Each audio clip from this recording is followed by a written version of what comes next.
Three, two, one.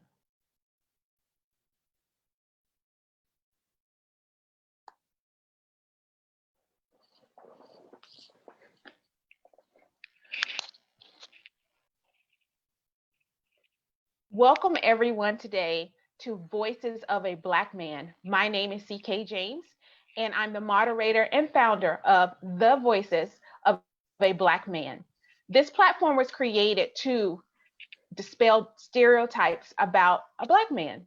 Stereotypes that say that they're unseen, which equals absent, or aggressive, which equals angry.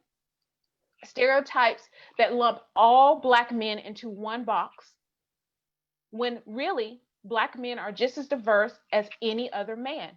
The truth is, Black men are men who happen to be Black with their own dreams, aspirations, and experiences, and come from various backgrounds. In today's climate, I felt it was a great time to highlight the differences as well as commonalities that Black men have, and have a platform where they can just tell their own truth through their own lens. So today with me is Mr. Jimmy Davies. I have the pleasure of having the founder of Every.Black with me today to tell his story through his lens. Welcome today, Jimmy. Well, thank you. Thank you, Cherelle. Thank you for having me. Appreciate it. Thank you for being here. You know, as we get going, this discussion, I'm so excited about this discussion. And again, I cannot hide the fact that I've known you for several years. You're not just a stranger that I'm interviewing. Right. But there's layers to all of us, right? That we know certain things in the way we work together and do different things together. And I know you through Every.Black, but I myself am interested in our conversation today and can't wait to learn even more about you. Okay. Um, let's just start, let's just jump right in, and let's start with kind of where are you from? How did you grow up? Well, born and raised in Flint, Michigan. Um, People hear about Flint now because of the water crisis, but at the time that I was growing up there, that wasn't the case. There were a lot of General Motors factories, General Motors subcontractors. Everybody was working. Everybody's making money. Usually kids coming out of high school go right into the shop, making good money back at that time. But, and actually I tried to get into the shop as well, but I'm glad I didn't. Went on to college and ended up, well, long story, but ended up from Michigan to Virginia to North Carolina. So I wanted to get away from the cold. But that's a very, not very descriptive there. No, but so you grew up in Flint, Michigan.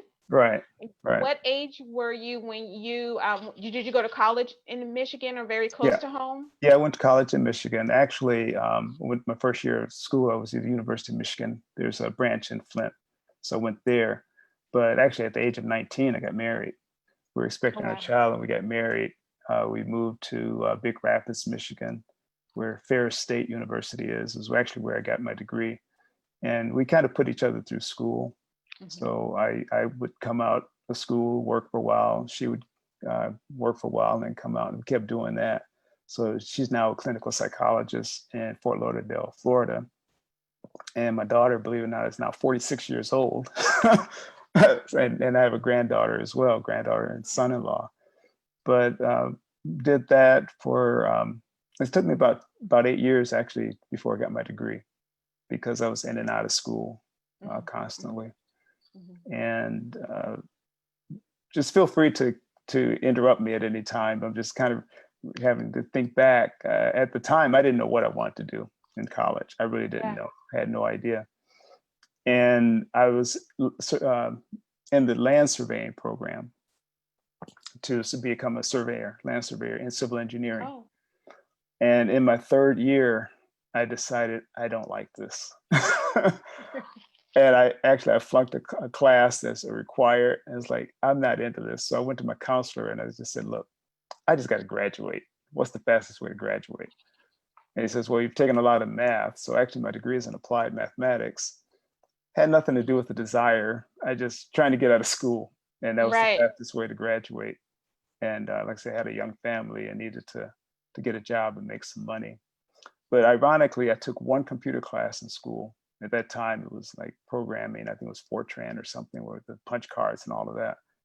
And my instructor, I never forget, he tried to encourage me to get into the computer program. But that was like going into my senior year. I was like, no, I don't have time. I got to get out of school right now. I don't have time to be changing curriculums again. Right. Which is ironic because I ultimately ended up working with computers.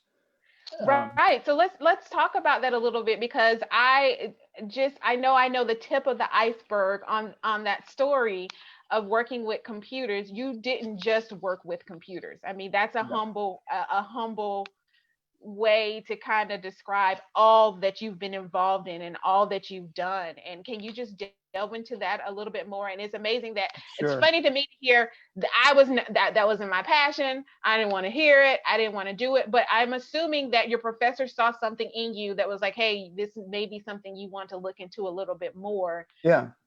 And you just priorities at that time were just, I got other things I need to do. And so how did you get back to computers? Yeah, at the time, I ended up working with the Social Security Administration for about 6 years. And I wasn't looking to work for the Social Security Administration either, but I was literally walking through the admin building one day. And one of the counselors said, look, the Social Security Administration is coming to interview some students. Would you like to be one? I was like, I'm not interested in working for the Social Security Administration.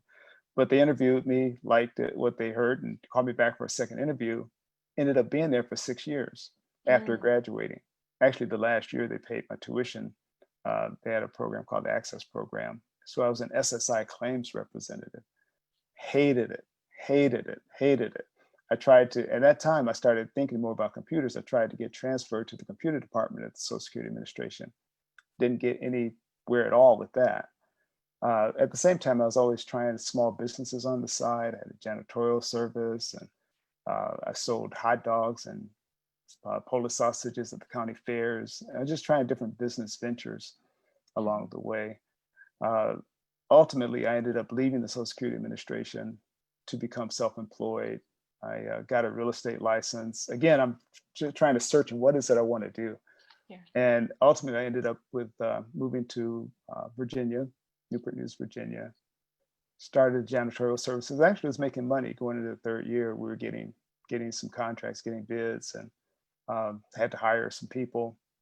And that's when a friend introduced me to a computer, a Macintosh.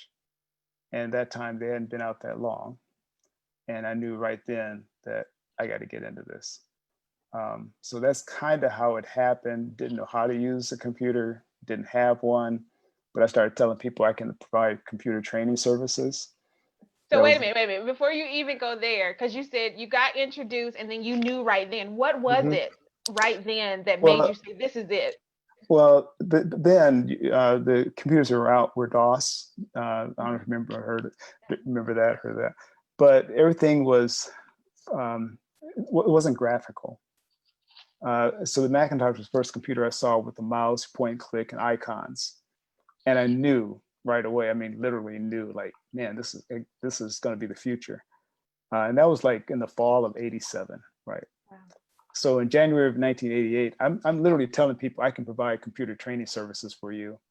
I saw another company out of Virginia Beach that was providing DOS training, WordPerfect, DOS, things like that. And that's where I got the idea from. Even though, again, I didn't have a computer at the time. But what I did is I would get the books. I could afford the books. I'd buy the books, teach myself how to use them. And then I would go to you, we work on your computer, and I'm just going by what I've read in the books. And that's how I got started to provide computer training. And where did that lead you to? Well, that's what I was going to say. I mentioned earlier that I had some slides to share with you. Yeah, absolutely. This might be a good time to do that. I'm share my screen. Okay. But just move me along if I get stuck, because I get excited about this stuff. And I'm not going to share. Are you able to see that? Yes. Okay. Anyway, that's just a picture of the Macintosh at the time, the ones I started working on. This came out in '84, but I got into it like beginning of '88, end of '87, beginning of '88. So the first thing I did, I designed my own logo. That was my company, McMaster's Computer Training Service. And I started learning the software. Software was coming out like crazy at that time. And I learned all of the software by using it, reading the books, Illustrator, Photoshop, because it was coming out and no one knew how to use anything. No one. Quark Express, Wings. Wings was came out before Excel, Microsoft Office, Microsoft Works, FileMaker, and ended up being a FileMaker developer for about 15 years. Started specializing in FileMaker. So anyway, let's start listing some of the software that I've used. And I know I've forgotten, I haven't listed everything, but to give you an idea of all the software that I was learning, because again, the demand was great. So I lived in Newport News, Virginia, down the lower right-hand corner. And I realized that no one knows how to use this. So I started doing workshops throughout the state of Virginia. I did a workshop in Virginia Beach, Richmond. I would go to Danville, Fredericksburg. And then I knew I was on to something. So I started really going all over the state of Virginia. And going into my, I guess my second year, I started abandon the janitorial service. And I started looking at on a national level. So I looked at like North Carolina, South Carolina. I actually went to the library to see where are their computer training services or Macintosh computer training services. I stayed away from DC, pretty much stayed away from Atlanta, the big cities, but there was no one in Raleigh. There was no one in Chattanooga. There was no one in Savannah, Charleston, all these mid-sized cities. So what I did, I sold my car to raise enough money to send flyers to all these cities that I would provide Macintosh computer training service. And it worked. And so I started servicing 30 cities in 8 states on how to use computers. And I had to hire other instructors. I hired a marketing person, office manager, and we were just on the road all the time. There were times I couldn't get home because I'm on the road. And I'm going to share with us how this ties into the theme of yours. But these are some of the companies that we provided training for. It doesn't matter how big the company, they all have the same problem. The software's coming out and the employees don't know how to use computers. Being in Newport News, Virginia, it's all military around there. So I was doing all this training for all the militaries, facilities. I was at NASA for like 2 years, teaching NASA scientists and employees just how to use computers, how to use software. I spoke at the Congressional Black Caucus about, they do that annually. I spoke at the Congressional Black Caucus because they wanted to know about the information age. Black Enterprise would call me because the reporters wanted to write about it, but they didn't know what they were writing about. So it just grew and grew and grew. And to give you an idea, these are just some of the companies we provided training for, thousands of people that I provided training for day after day after day for about 15 years. And then in 94 and 96, I created a program on eWorld. eWorld was a competitor of AOL. And I proposed to Apple that we should have an area on eWorld catering to African Americans. So they said yes. They flew me to Cupertino for training, and I worked on the African American Information Network for eWorld, which is really a predecessor of Every.Black. This is not new. So we're revisiting it. Now, eWorld, we didn't focus on entrepreneurship, but we did focus on the African American culture. And we had a lot of the same things now for then that we're doing now, but we're taking it further. And then, but I always wondered why it didn't work. And then later I realized it didn't work because this was the growth of the internet. So I was back in 93 and 94 preaching this stuff, but nobody was on to listen to it. But now it's a different story. Now I wanted to show you that because I wanted to show you the magnitude of the training and the things that we're doing. And instead of specializing in FileMaker, I think I'm going to stop the screen sharing there. But I just wanted to show you that. But the other thing I wanted to show you or share with you, let me get out of that. I think I stopped sharing, yeah. Is that while I was doing all this training, city after city, day after day, and I would go into a classroom And it was very rare that anyone would assume that I'm the instructor. Mm. And, Mm. you know, most of my students were white, and they would come in, they'd be sitting down, and they just, a lot of times they wouldn't assume that I'm the instructor. It's like, or then if they did realize that I was an instructor, they never assumed it was my company. Mhm. And so many times people would tell me, you know, you did a great job. I would really like to let your boss know that you, who can I write to? Who can I call? Who can I let know? And for a while, I would say, well, it's me. But after a while, you get tired of saying day after day, you know, Yeah. it's my company. Um, the other thing is that sometimes I would go into a classroom too, and then I would just go with it. You know, I could tell they're not thinking that I'm an instructor. So I would just sit down like I'm a student. And then it was time to start. Or sometimes I'd start up a conversation like, you know anything about this class? Is the instructor any good? You know, I'm talking to the students. They don't know it's me. Then I'll get up and start the class. What I would do is I would buy a ton of computers at the time. You know, at first I couldn't afford one, but over time I had like, I don't know, probably 20 of them. I don't know, I lost count. And I would take these computers on the road. I had a station wagon, I'd load up the station wagon, I hit the road. When I go to these cities, and I'd rent a meeting room like at the Hilton or Sheraton or whatever the local hotel was. And that's where my classes would be held, so that people locally could come to the Hilton or like to the whatever location, Comfort Inn, wherever location I could find that worked, you know, location wise, price wise. And when I'm loading the car with computers and unloading the car with computers constantly, sometimes the police were watching me, wondering. They never stopped me, but there's several times it's obvious they're watching me. Who is this guy loading up this car with all these computers? Mhm. And a few times I could tell they're on their radios. They're checking me out, even though they Mhm. never actually said anything to me. I never had a problem in that regard. But it's that constant. A friend of mine says like microaggressions. You know, Mm. the constant doubt. You're the instructor, or it's your company. You know, why are you loading all these computers? Or the other thing is that I got to the point where I was hiring other instructors, and they happen to be white.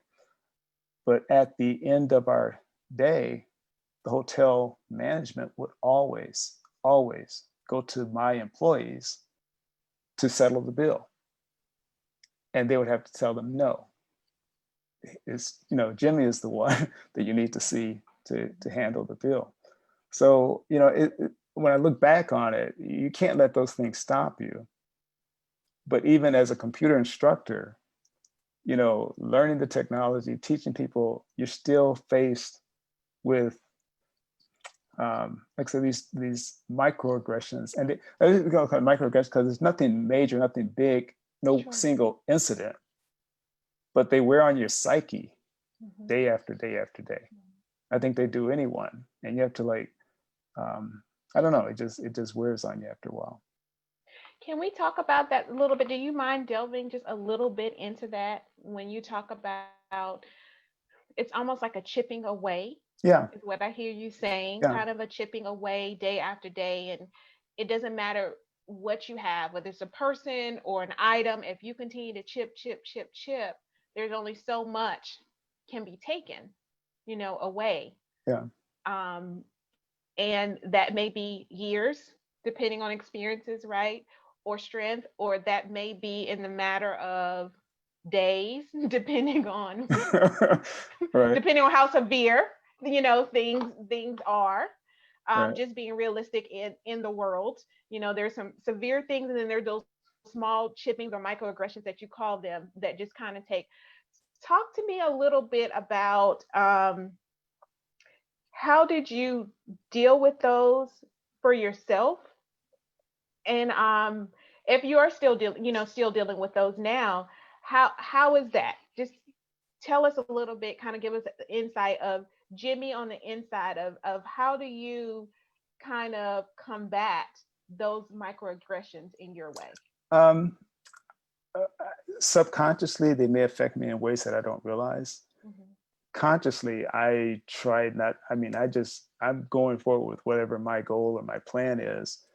Uh, you asked me about our childhood, like growing up, our parents, I have a sister, Kim, and our parents never had much formal education. My father went to the 8th grade, my mother went to high school. But one of the things that they really stressed on us were two things. One, to get an education, because that's something no one can ever take from you. And the other is you can do anything you want to do if you're willing to work hard enough and put your mind to it. So I believed them. And I just always felt that if this was my goal, then I'm not going to stop doing what I want to do. Now, like I say, subconsciously, I don't know. That's a good question. But on the outside, I never let that slow me down or prevent me from going after that next training job or that type of thing. Um, but that's a good question. I don't know. It's kind of hard to answer.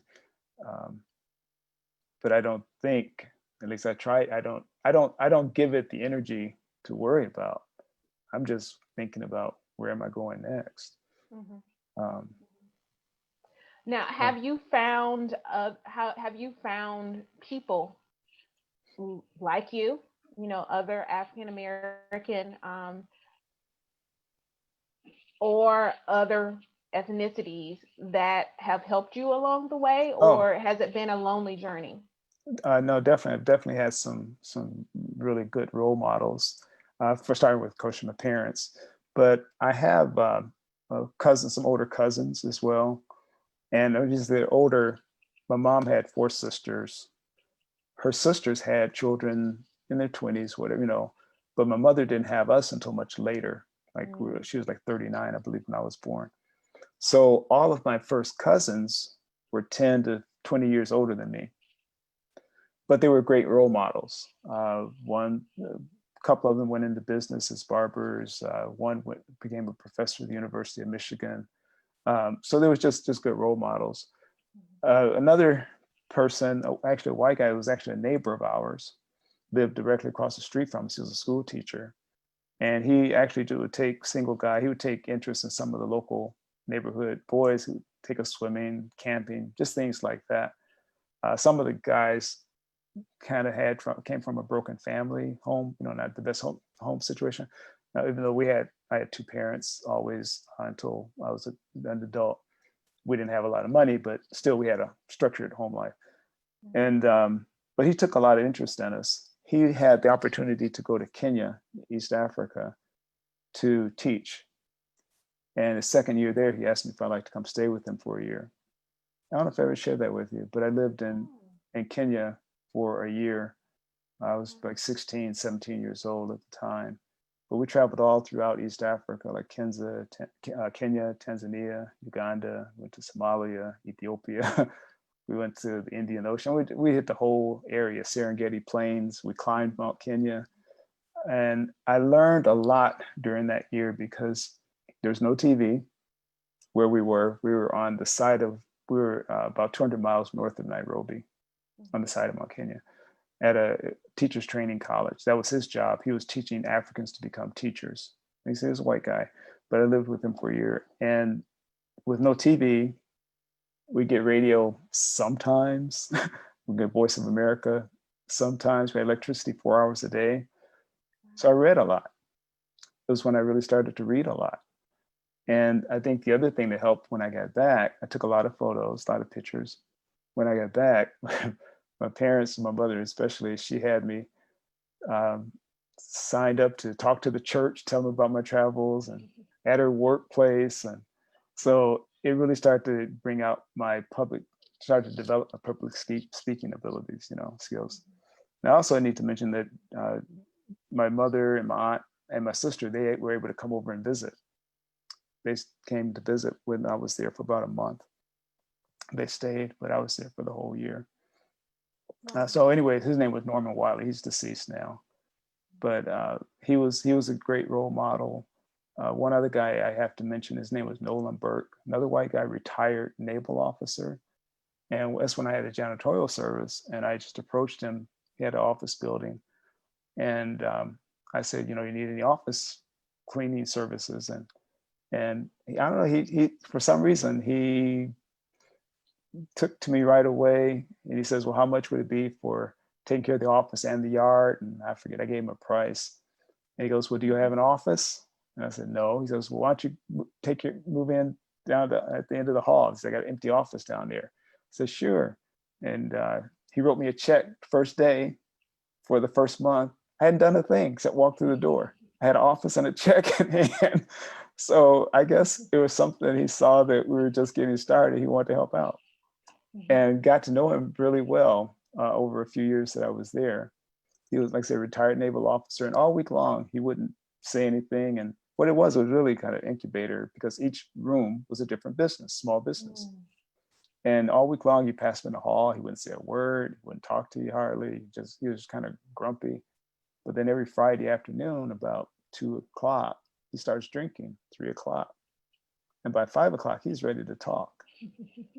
And so it's been just week after week, we would sit in his office and talk late into the night. And he would be telling me all the things that I was doing right with my business and all the things I was doing wrong with my business. And things that I didn't even realize he was aware of. But he's watching. And then once he drinks a little bit, it's on a Friday night, then he wants to talk. So I put him on my letterhead at the time that he was my business consultant, Nolan Burke. And but anyway, that was just another great role model. And then I can't help but to mention the current ones I have. I think you always need a coach. Joe Dudley, Senior, and then Lafayette Jones. Both of them have been very instrumental in helping out. They have been around since the foundation of Every.Black, but they've also been very instrumental in coaching, especially with Lafayette Jones, but also just mindset, what the mindset that it takes. And I wanted to kind of share also is that those mentors kind of help you clarify. In my case, Joe Dudley really helped me clarify, because I had all these years of computer instruction, database development, really knew the technology inside and out, but I was always helping other companies, other people, and I'm not seeing Black companies using the technology. And so that's one of the reasons I want to start a company, Every.Black. Also something that was my own, instead of always helping other companies manage their data. I mean, I've done that for decades, but I never had to manage my own data. So we started Every.Black. So I say that Joe Dudley really gave me emphasized the importance of entrepreneurship. And with my background, decades of technology background, I just feel that there's no one on the planet better prepared to usher in this next revolution of entrepreneurship. You know, we're out of slavery, it's civil rights, but the next thing is entrepreneurship, economic equality. And that's why I wanted to show you all of the places that I provided computer training for, literally thousands of people at hundreds of companies. I lost track, and that's not even a complete list, because that list was formed. We were well into it when I started thinking I need to create a list of the people I'm helping, and I've helped others since then.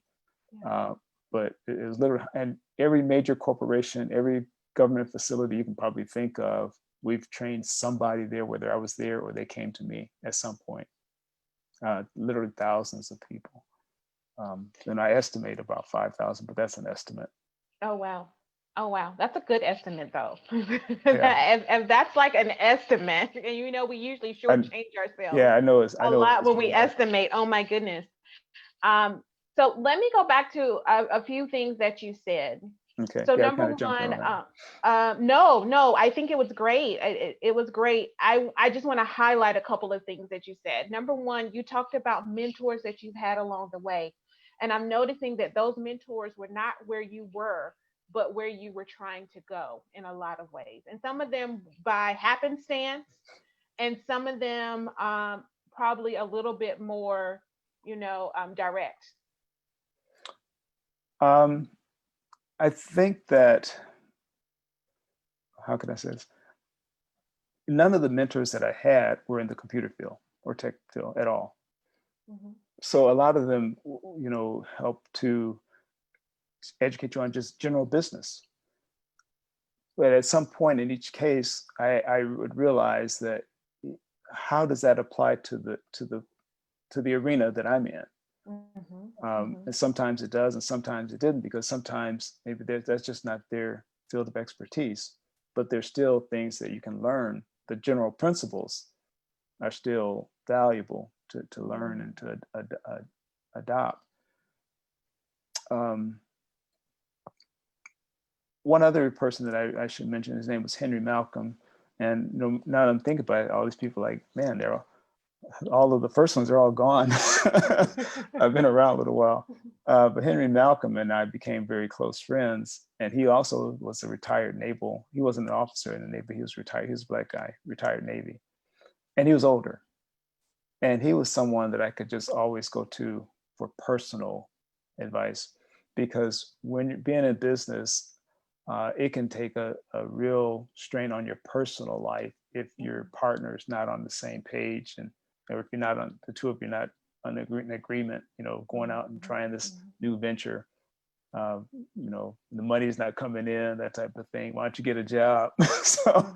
So Henry Malcolm was someone that I could always call up and say, hey, he was always had a listening ear, he always had great advice for me. I guess the bottom line is that we all need mentors in some capacity that have our best interests at heart, because they give us a different viewpoint of things sometimes. Sometimes we need that. We can only see from our viewpoint. Sometimes they help us to see things from a different perspective that we need to take into account or take into consideration. So. Now, you mentioned before, and I totally agree with you. I always say that, when you're doing something, you're in the forest. So you're amongst the trees, so you can't see the whole forest. And mentors have usually been there before you, maybe not in the same field, but right. Overall, generally, they've been before you, and a lot of obstacles that you have, they've already overcome. And they can also see things in a broader view than you usually can as you're walking through it. Right. And so they actually help you to think about things differently, to analyze, and to get clarity in a lot of ways on a lot of things that are happening. So I do think that mentors are very important. Thank you for sharing your mentors with us today. Now, I know the story, but I would love for you to share the story, because I also know that Every.Black, yes, it came out of that. Was it what did you call it? eWorld? eWorld, yeah.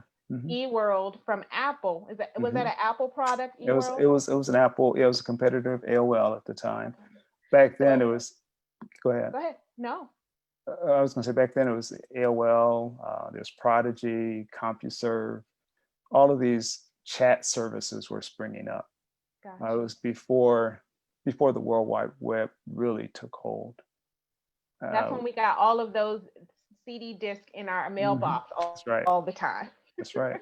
Back at that time. Yeah. And actually, what really woke me up is to the power of all of this. I went to a conference. Oh gosh, this was quite a while ago, and there was a photographer there, and he was saying that he had an area on AOL, and he had like 7,000 people in his chat area, and that woke me up. So what these services would do, AOL, eWorld, all of them, they did not provide the expertise on photography, they would subcontract with people that were in that field. They just provided a platform to share the information, to organize the information. And so when I realized that, that's when I contacted AOL too. They didn't accept my proposal. They actually went with another group out of California, but then Apple did accept my proposal to have an area on eWorld catered just for our African Americans. We had things like, we had a Wednesday book discussion, we'd have guest speakers in, but then everything is mostly chat, you're typing.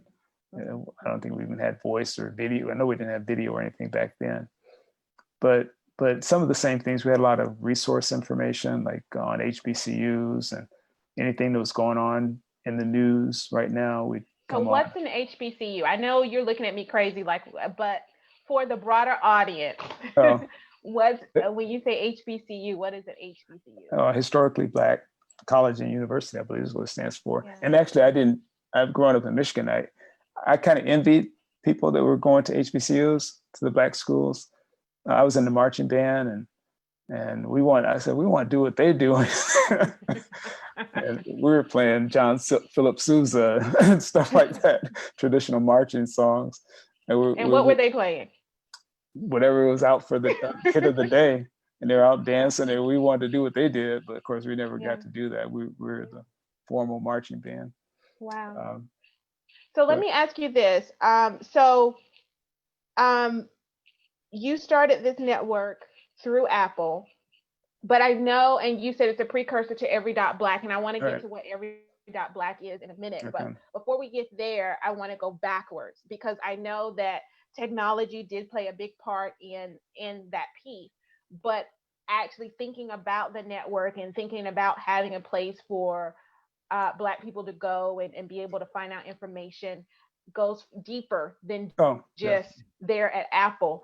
And so tell me a little bit about growing up, because you grew up during I'm going to call it an interesting time, is what I'll call it for right now. And I think it'll make sense once you start talking. Okay, well, I think I know where you're going with that.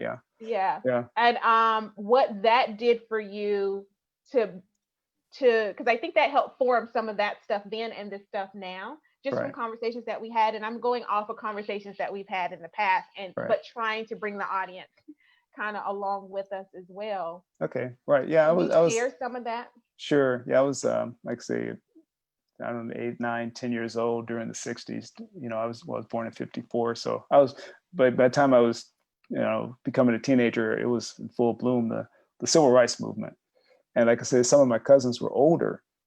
And so some of them were active in things and in marches and stuff. And one of the things we always did every Sunday is we would have a big Sunday family dinner. We did that for years.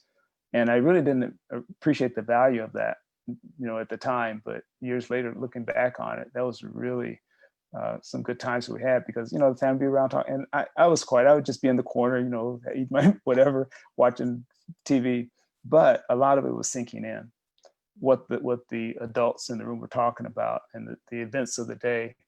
And personally, I was just kind of envious. Like, I want to do that too, and we could see that on TV, things were going on.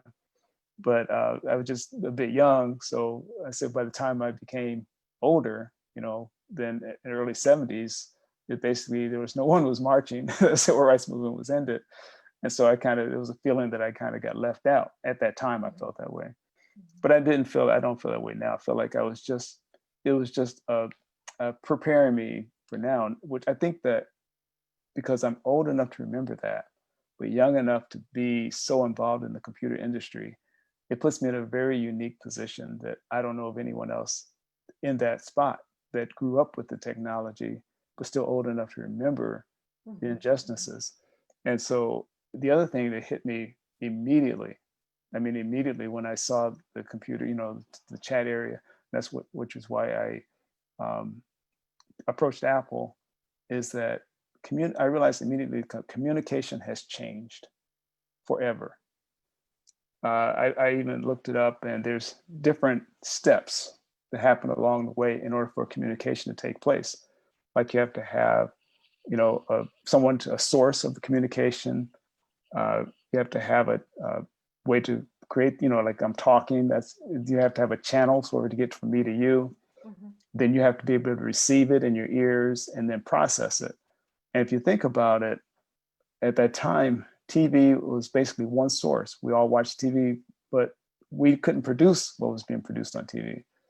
But with technology, anyone can produce the content.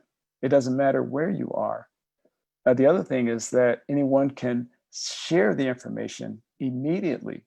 Again, communication changed. They say when Lincoln was assassinated, Abraham Lincoln, it took about 6 months for the entire country to find out about it. When Kennedy was assassinated, it took about 30 minutes. When the World Trade Center happened, we watched it happen. Communication is instant now, and it's in everyone's hands.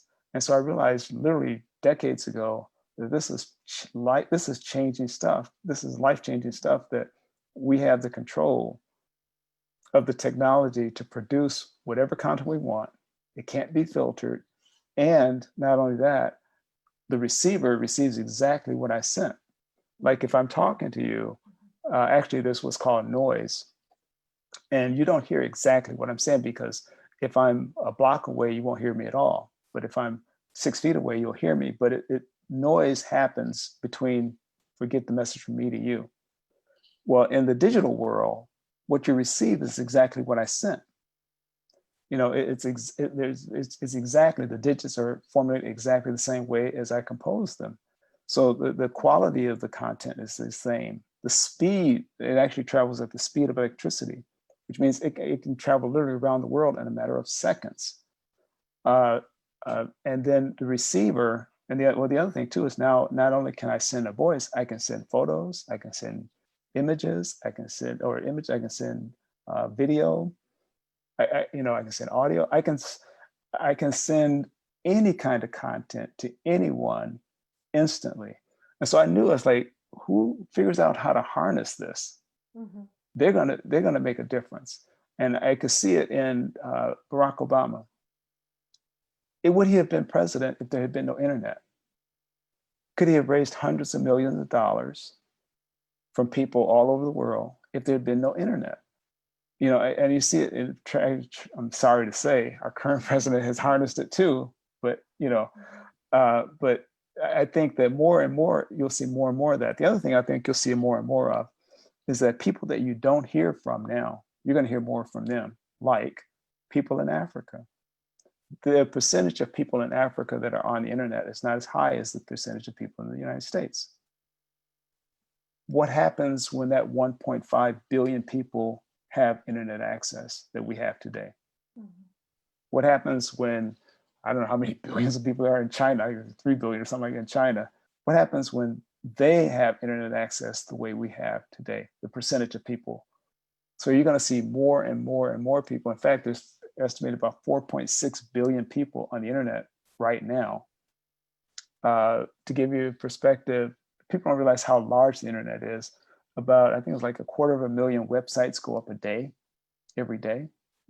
Mm-hmm. If you're going to look at the stats, you go to Internet Live Stats. I've ever showed you that website? Mm-hmm. No? If you go to Internet Live Stats, it's literally mind-boggling how fast the internet is exploding. I'm going to try to go to it and just share with you.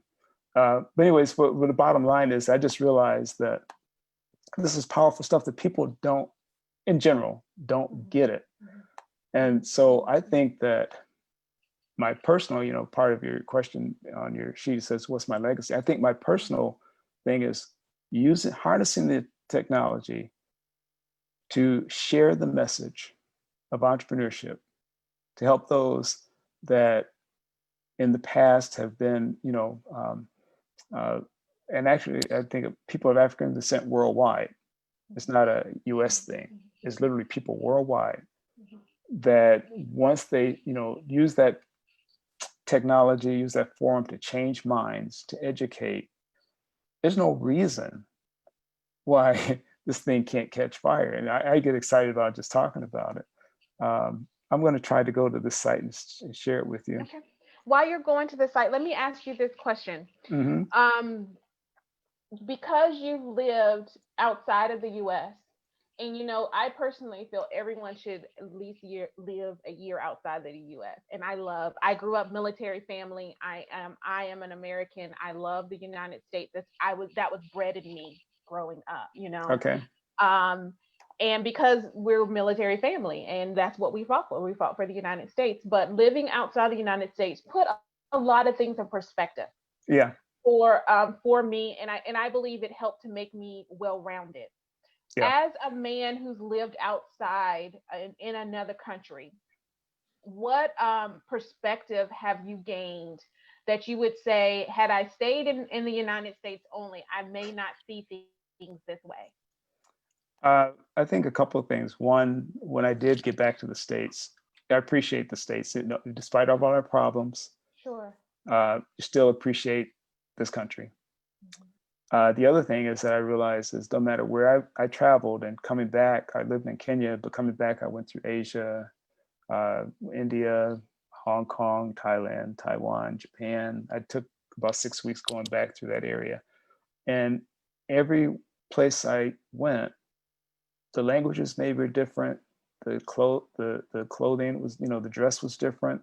Customers were different, but I felt that the core of the people was the same. They just want a good life, and they want a good life for their kids.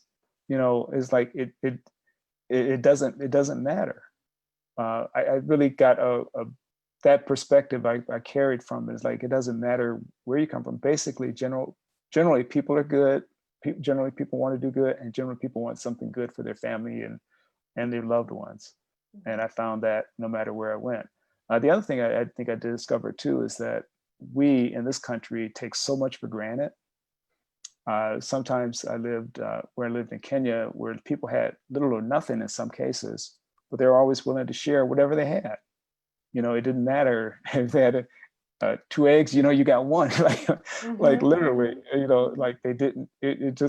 Um, it just makes you think differently, appreciate this country and what you have more. I think that, and I agree with you. I think that everyone should live outside or travel outside of the country at some point, and not just hit the tourist spots. Right. Meet with the people. Mm-hmm. This is the website. Can you see it? Yes. If you look, wow. see how many internet users there are. Look at the total number of websites, and look at the number of emails sent today. That's just emails today. Oh, that's crazy. I know. Google searches today. Tweets that have gone out today. I mean, this is every day. How many Facebook users? Look at the number of Facebook users. There's over 2.5 billion Facebook users. Number of websites hacked today. 85,000 websites hacked just today. The number of tablets sold, computers sold, the amount of internet traffic, the amount of electricity it just takes to run the internet today. Wow. So, and I'm glad you went here, because this drives home when you say harnessing the power, and data allows you to harness the power because it gives you a different perspective. And I know some people may be watching, and it's really not about what they're thinking right now. It's really your platform today, but could have been like, well, why do we have to see these numbers? But the numbers don't lie, and they're black and white, and they just put things in such a bigger perspective than what you may even be thinking in your mind. Yeah. And I know that this is what you were saying when you said the e-world and AOL with the chat functions. Right. This is what caught your attention with the Mac, knowing that, wait a minute, this is the wave of the future. This is something totally different. And now there's Every.Black. Right. And I know that a big part of Every.Black is entrepreneurship and technology, which you predicted years ago of it being the next wave. Can you speak a little bit about Every.Black and kind of how that came to be, and just how these numbers kind of harness? Yeah, actually, you may be talking about, I wrote an article literally 25 years ago that I wrote for several publications, but this one was for Multicultural Review. Again, everything I was writing about for the different publications was about technology, different business magazines. And I talked about the power of the internet and the things that it will allow us to do. I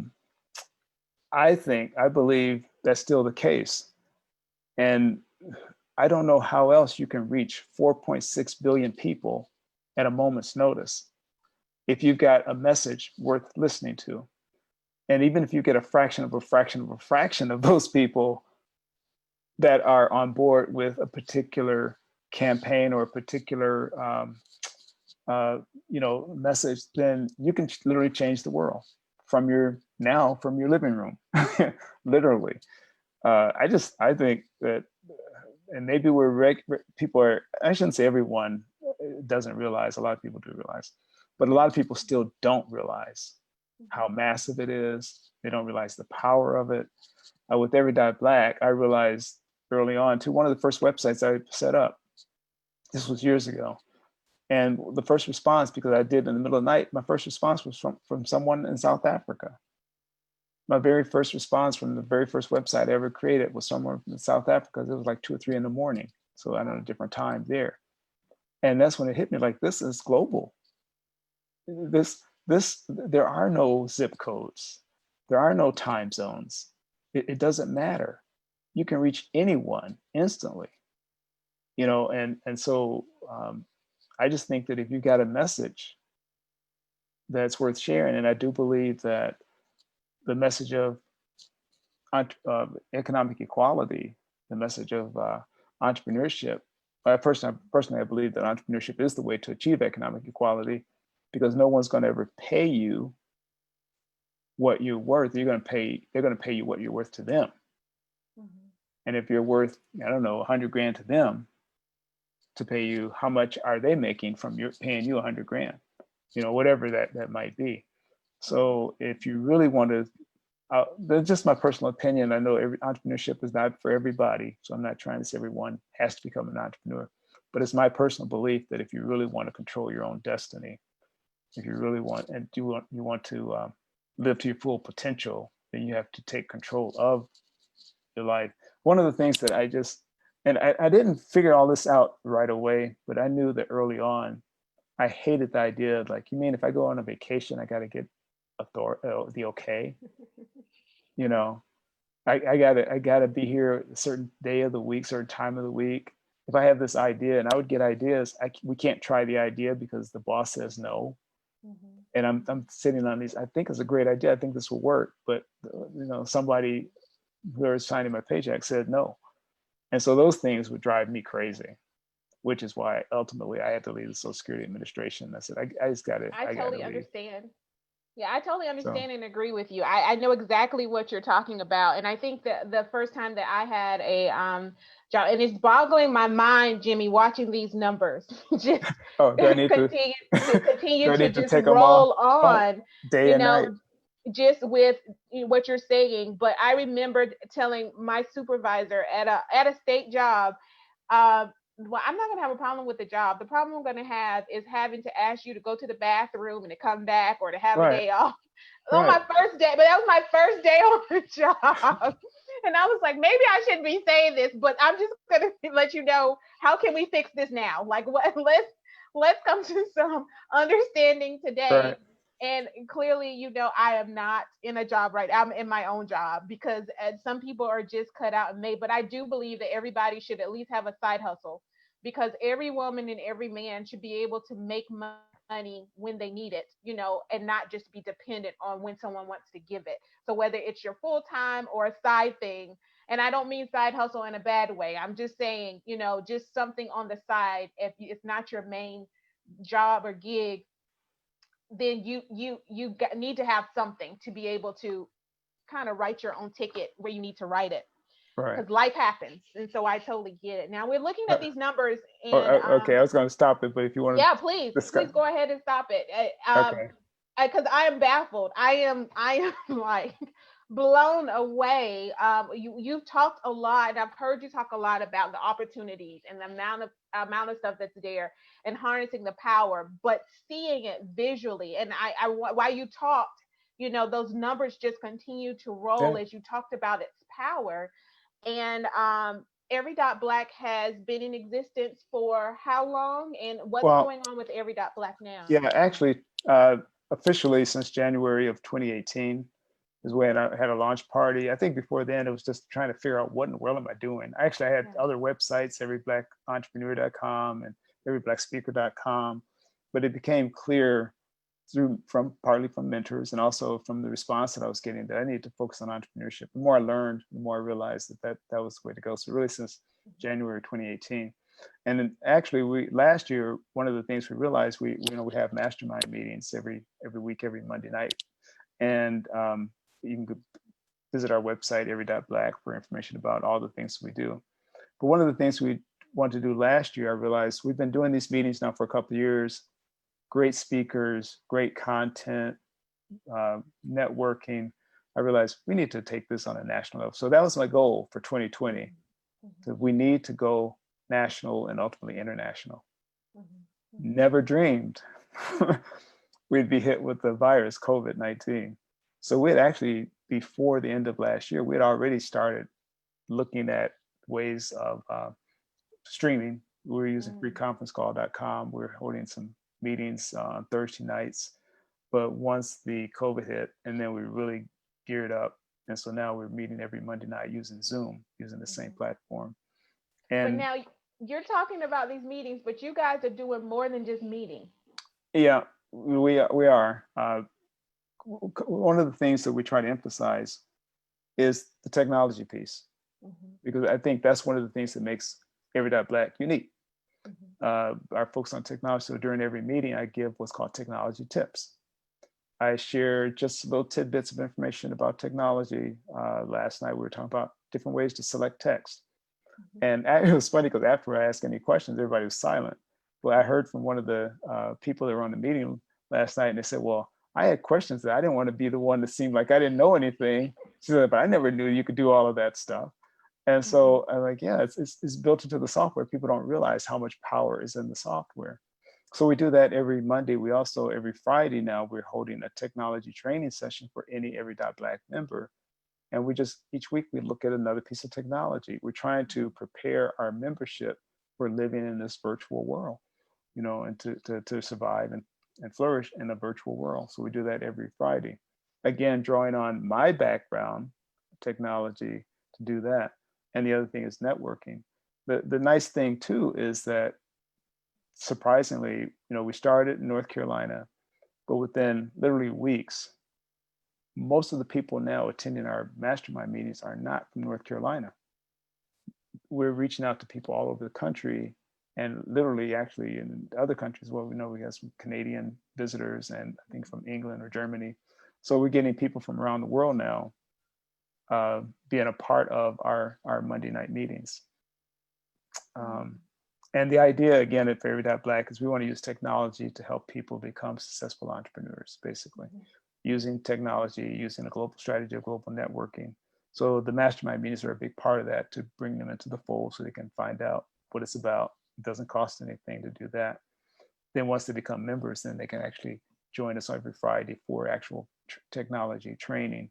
And then the other thing we do is we use the social media, whether it's social media or email blast, to inform our recipients about anything our members are doing. So if our members are doing something, we put it in there, we send it out to thousands of people. Again, using the technology to support and market our members. Again, everything is kind of centered around the technology. And again, we really positioned ourselves. I can't say it was a foresight that I see a virus, but I knew that the future was digital. And so that's where we've been heading for years. And then when it hit, it's like, we're already there. And things are really beginning to take off for us. So let's talk about some other technology ways. And the master meetings are powerful meetings. They're very powerful, and they're filled with a lot of different ways and techniques to engage people. It's not just one way or technique, including reading, educational, entrepreneurship, business books, and then having people speak as well. But let me go to, you talked about the launch in 2018. You did something spectacular and was able to pull off something that year that was absolutely 100% amazing. Do you know what I'm talking about? I'm assuming the radio, the podcast? Yes, okay. Absolutely. That morphed. But can you talk a little bit about just understanding technology, understanding the need for globalization, how you've been able to rally people together, empower them, and then help them move and engage in a different way?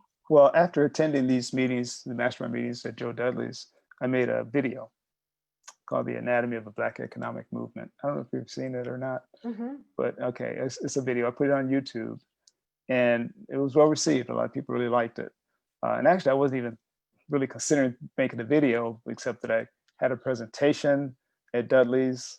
Dr. John Ray kept asking me for a copy, and I said, well, let me just turn it into something like a video, because if I just give you the PDF, there won't be any narration. You know, it won't be the same. So once I started building it, I started really getting into it, building a video. It's about 20, 21 minutes long now. So I put it on the internet. People love it.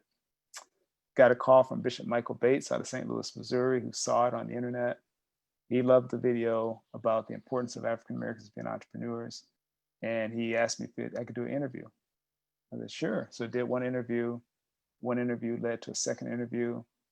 That led to him giving me an hour a week radio show. So for an hour a week, end of 2017 now, Latasha Besgatti, she's a counselor here locally, and she and I, we did a radio show one day a week. After 3 months, I guess we delivered. After 3 months, he gave me 24 hours of radio time, free time. And so I started calling on the members to help produce content about entrepreneurship. And we had about, I think at the height, about 30, 35 members producing content, radio shows every Monday, all day, midnight to midnight. We produce radio shows about entrepreneurship. Some were about networking. Some were, one fellow, Sean Ingram, came out of prison, started his own business. So he had a show. We had 17 biblical principles of business. One show was on the history of Black entrepreneurs. One was on selling. One was on public relations. One was on accounting. One was on legal issues. Get the idea. So all of the shows, one was on the healthy entrepreneur. All of these shows were revolved around entrepreneurship. After a year and a half of that, we produced over 1,800 episodes about entrepreneurship. And we're looking back on it, like, we were maniacs creating this content. But we realized too, it's like, how can we monetize this? And that's when we started looking at the podcasting. The more I looked into podcasting, I realized podcasting utilizes everything I already knew. I've been training on the software for decades, and there was nothing new in there that I hadn't done before. So I felt it was a perfect fit.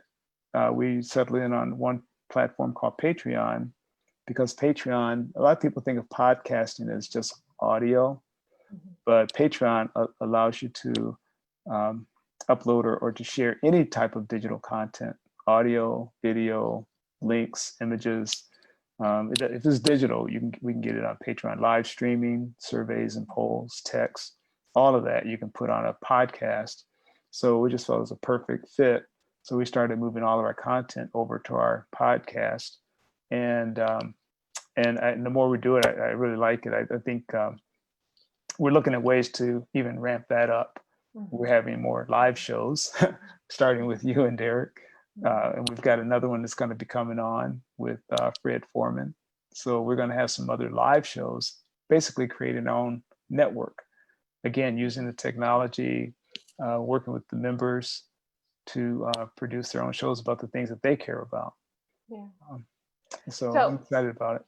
I want to highlight, though, going back to the radio show, it's not like you had the knowledge, or the people you were bringing on had the knowledge of how to go about kind of producing these radios. They were entrepreneurs who had a passion for educating, maybe having a desire to have their own radio show. And some may know a little bit more than others, depending on what their business was about. Right. But it was something, I want to tie it into when you said, I read books and learned about computers, and then I said, I can fix your computer. It was that same thing was happening with radio, but pulling knowledge that you already had and then learning about the stuff in radio. And then the same thing was happening in podcasts, pulling knowledge that you already had and then kind of learning more things as you went along. You didn't let not having the experience, not ever doing it before, stop you or say, oh, we absolutely can't do 24 hours on a channel. Yeah. It was more of, we're just going to figure out how this is going to happen and make it happen. I never, and I don't know if it's a good thing or a bad thing, but part of my personality, I've never had a fear of failing. If I get an idea, I'm like, I'll try it. I figure if it doesn't work, it doesn't work, but at least I've learned something.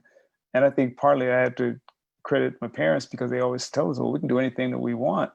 Anything we can imagine, we can do if we're willing to work hard enough to do it. So I've found that once you start anything, doors open that you can't see before you start. It's like, but you have to start. And the journey will reveal other opportunities that if you don't begin, you just won't know about. So yeah, the time on the air on radio was offered to us. So I realized like I can't say no to that. Who's going to offer me free time on a radio network like this? It's the open door. Yeah, so you got to figure it out. And even when we moved over to podcasting, like I said, the more I looked at it, and like this is already, I already know this stuff, but you know, it's not that difficult. And so it was just kind of a no brainer to go on. But yeah, I've never let the fear of the unknown stop me from venturing out. What about obstacles? Has there been any obstacles, you know, just during your life? How do you encounter those? How do you tackle those? Because you don't seem like a man that just turns around from the obstacle. And we know that in life there's a lot of obstacles. Some that we put ourselves, some that are legislated, some that are just happens because of whoever, and some we fixate in our mind as well. Yeah, I think everyone has obstacles. I think also, just my personal belief, as you get older, you realize that this too shall pass. So things that I was stressed out about when I was like 20 or 25, I mean, just give it a little time, you know, that type of thing. But there's been obstacles. I think one of my worst years in my life, probably the worst year, was when I turned 40 years old. And the reason that was I had all of these things envisioned what were going to happen by the time I'm 40.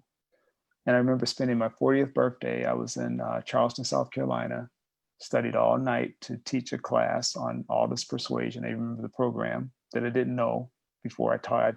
Learned it that night, taught it the next day. Wow. But that's the other thing too. Once you start learning all the software, you realize you learn one package and you start to see the patterns. You know, it's like learning a language. You learn one language, and it's easier to learn the next language. Same thing, you learn one software package and you can start to see the patterns in the next.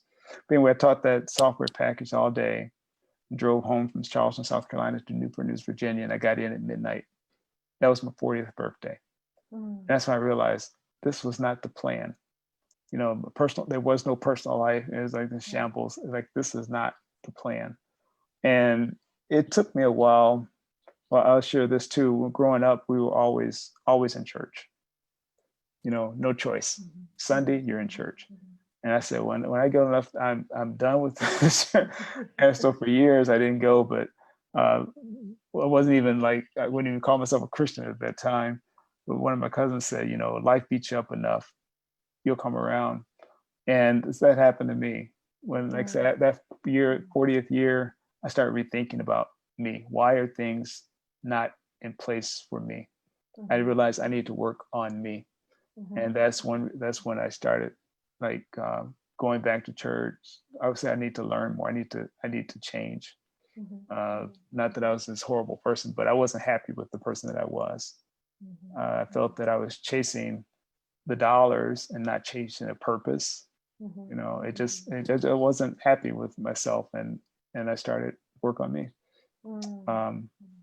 So, but I don't look at obstacles today the way I did, like say 30, 40 years ago when I was much younger. Now I just kind of roll with it. I don't know. I don't get super high. I try not, but I certainly don't get super low either. Sure. Where at one time, if things didn't go right, it would get to me. Yeah.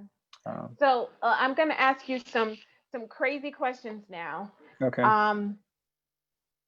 So your favorite ice cream? Chocolate. Chocolate. Yeah. Well, chocolate. You said that like duh. Yeah. No, that's easy. Chocolate. I like the chocolate with I think Edie's. They got chocolate with brownie bits in it. Yeah. Oh, fancy. Yeah. You like fancy chocolate ice cream? That or Heavenly Hash, either one of them. You know. Okay. Favorite movie? I think it was Rudy. I would say that's my favorite movie. And I don't know if you've heard of Rudy or not, but Rudy is this young guy growing up in Pennsylvania. He wasn't very athletic, wasn't very big, he had a dream. He just wanted to play football for the University of Notre Dame. And no, everyone told him that he could not play football for the University of Notre Dame. So he finally made the practice squad. And he was on the practice squad for several years. And because of his dedication and determination, they finally gave him a chance to play 1 or 2 plays in one game in the senior year. And the crowd went wild. It was based on a true story. So I'd say that was probably my favorite movie. So what makes it, what connects with you? What is it about that movie? Because despite the odds, he has this vision. It doesn't matter what anyone else thinks or says. It doesn't matter what his family thought or said. It just doesn't matter. That's his vision, and he was determined to make it happen. So I think also being in the computer field during the 90s, I mean, I had my cousin, he meant well. Why are you dealing with that Apple thing? IBM is the company to be with. Well, IBM was the company 30, 40, 50 years ago, but I could see that Apple was the company of the future, the graphical interface and all of that. But yeah, you hear people often that have not done what you're trying to do. They want to tell you can't do it because they can't do it, not because you can't. So you have to turn those things off and believe in yourself. You don't have to be bragging about it, but you got to believe in yourself. If you believe and work toward it, you can achieve it. It doesn't matter what it is. Wow.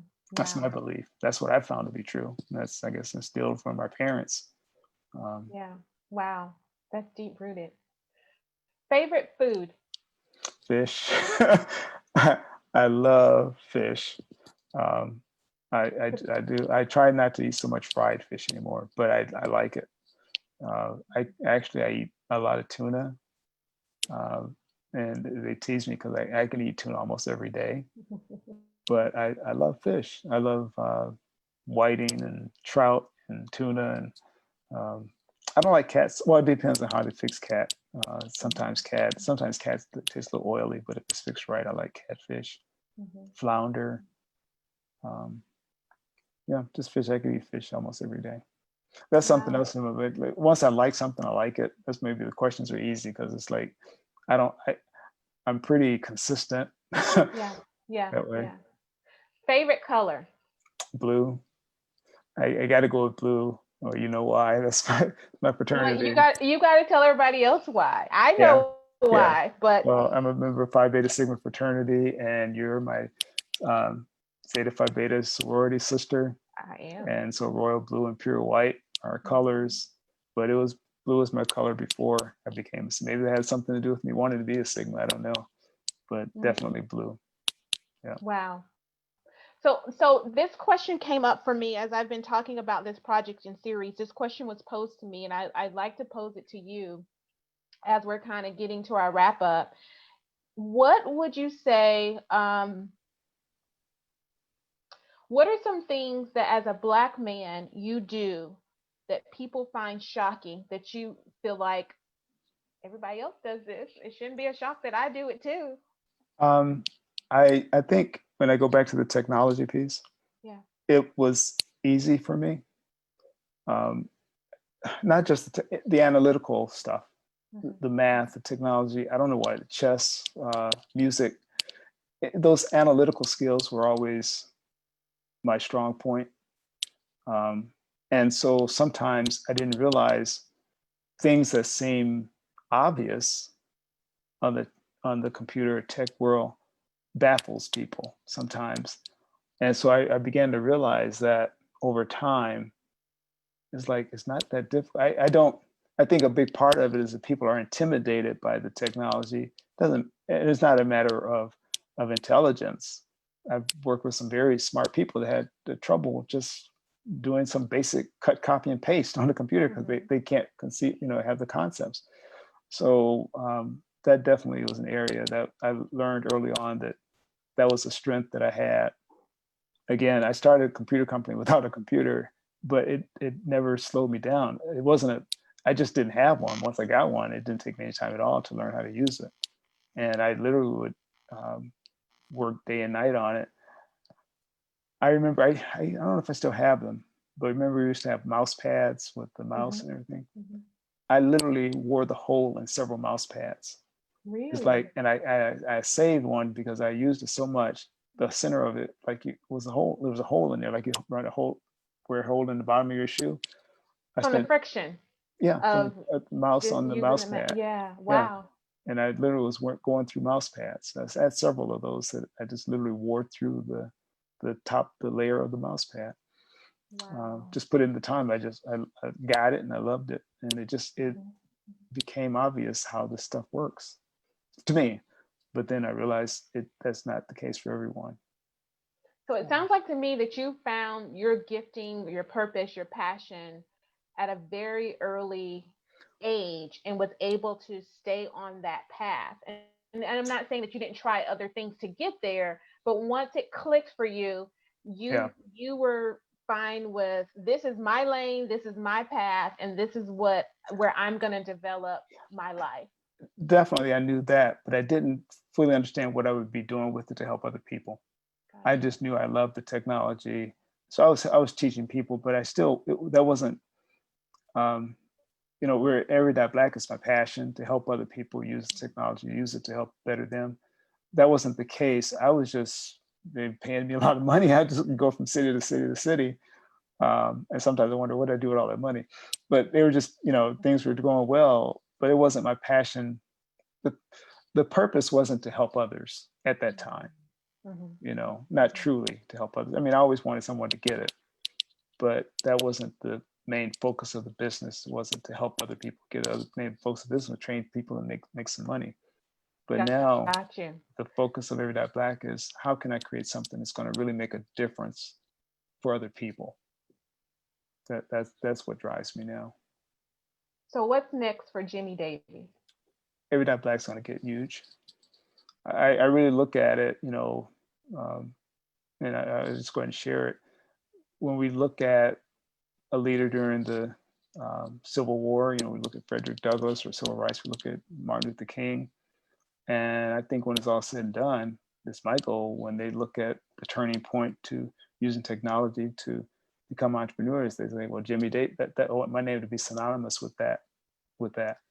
When it's all said and done, it's like, yeah, that was the turning point where mass of people, the masses just really embraced this stuff and not shied away from it, really turned the corner. Mm. That would please me. However, if I even help one person, then I'm good. But ultimately, dream come true, yeah. I want the global stage because I Mm. feel like I've been given this gift, and I think it would be almost criminal or sinful if I don't use it.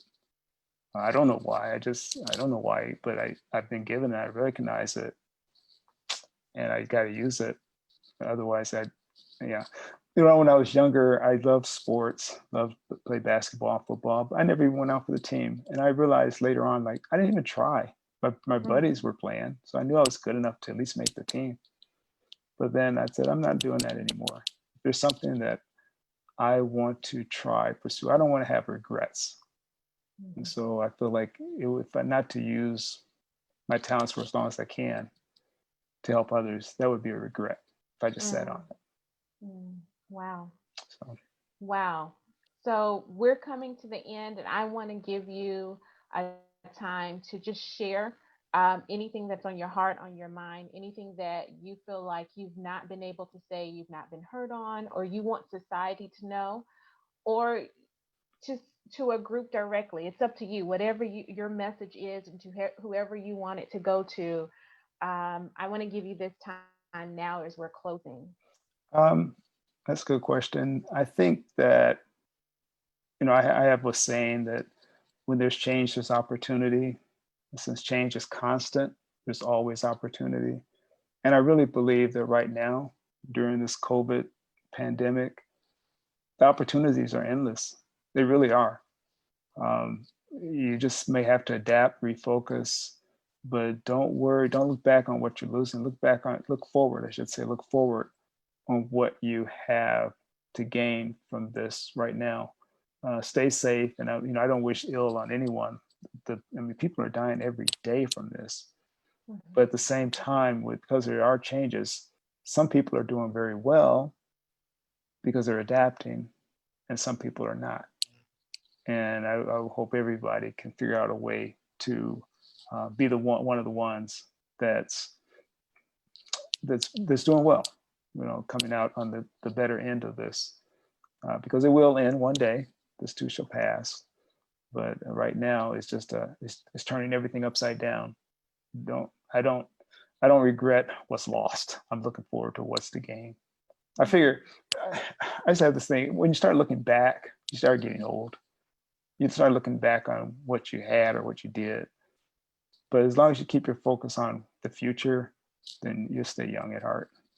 So I just try to look forward. I'm going forward.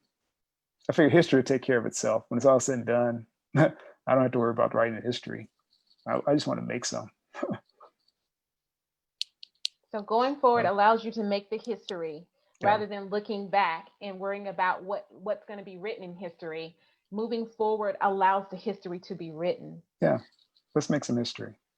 Let's make some history. Mr. Jimmy Davies, I have enjoyed our time together. I am so honored to have this discussion with you.